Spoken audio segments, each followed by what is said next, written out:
سیدنا ابو ہریرہ رضی اللہ تعالیٰ عنہ بیان کرتے ہیں کہ رسول اللہ صلی اللہ علیہ وآلہ وسلم نے فرمایا، جب ابن آدم مرتا ہے تو اس کے عمل کا سلسلہ بھی منقطع ہو جاتا ہے، ماں سوائے 3 اعمال کے: صدقہ جاریہ سے، یا علم سے جس سے نفع اٹھایا جاتا ہو،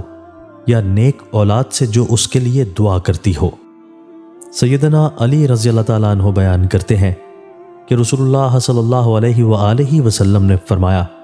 جس کو یہ بات اچھی لگتی ہے کہ اس کی عمر لمبی کر دی جائے اور اس کے رزق میں اضافہ کر دیا جائے اور بری موت کو اس سے دفع کر دیا جائے، تو وہ اللہ تعالیٰ سے ڈرے اور صلہ رحمی کرے۔ سیدہ عائشہ رضی اللہ عنہا سے روایت ہے